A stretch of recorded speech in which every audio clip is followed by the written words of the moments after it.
வர சித்திரை 1ஆம் தேதிக்குள் இந்த வீடியோ உங்கள் கண்ணில் படுகிறது என்றால் 1000% உறுதியாக உங்களுக்கு அந்த முருகப்பெருமானின் அருளுடன் பிரபஞ்சத்தின் அருளும் உள்ளது என்றே அர்த்தம்.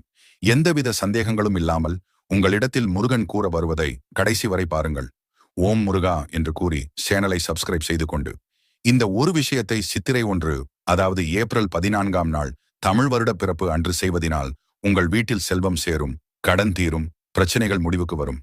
பூஜை அறையில் ஒரு பெரிய தாம்பாளத்தில் ஒரு புதிய கண்ணாடி, முக்கணிகளான மா, பலா, வாழை, இதனுடன் உங்களுக்கு பிடித்த பழங்களை வைத்து அதில் ₹5 முதல் ₹500 வரை உங்களால் முடிந்ததை வையுங்கள்.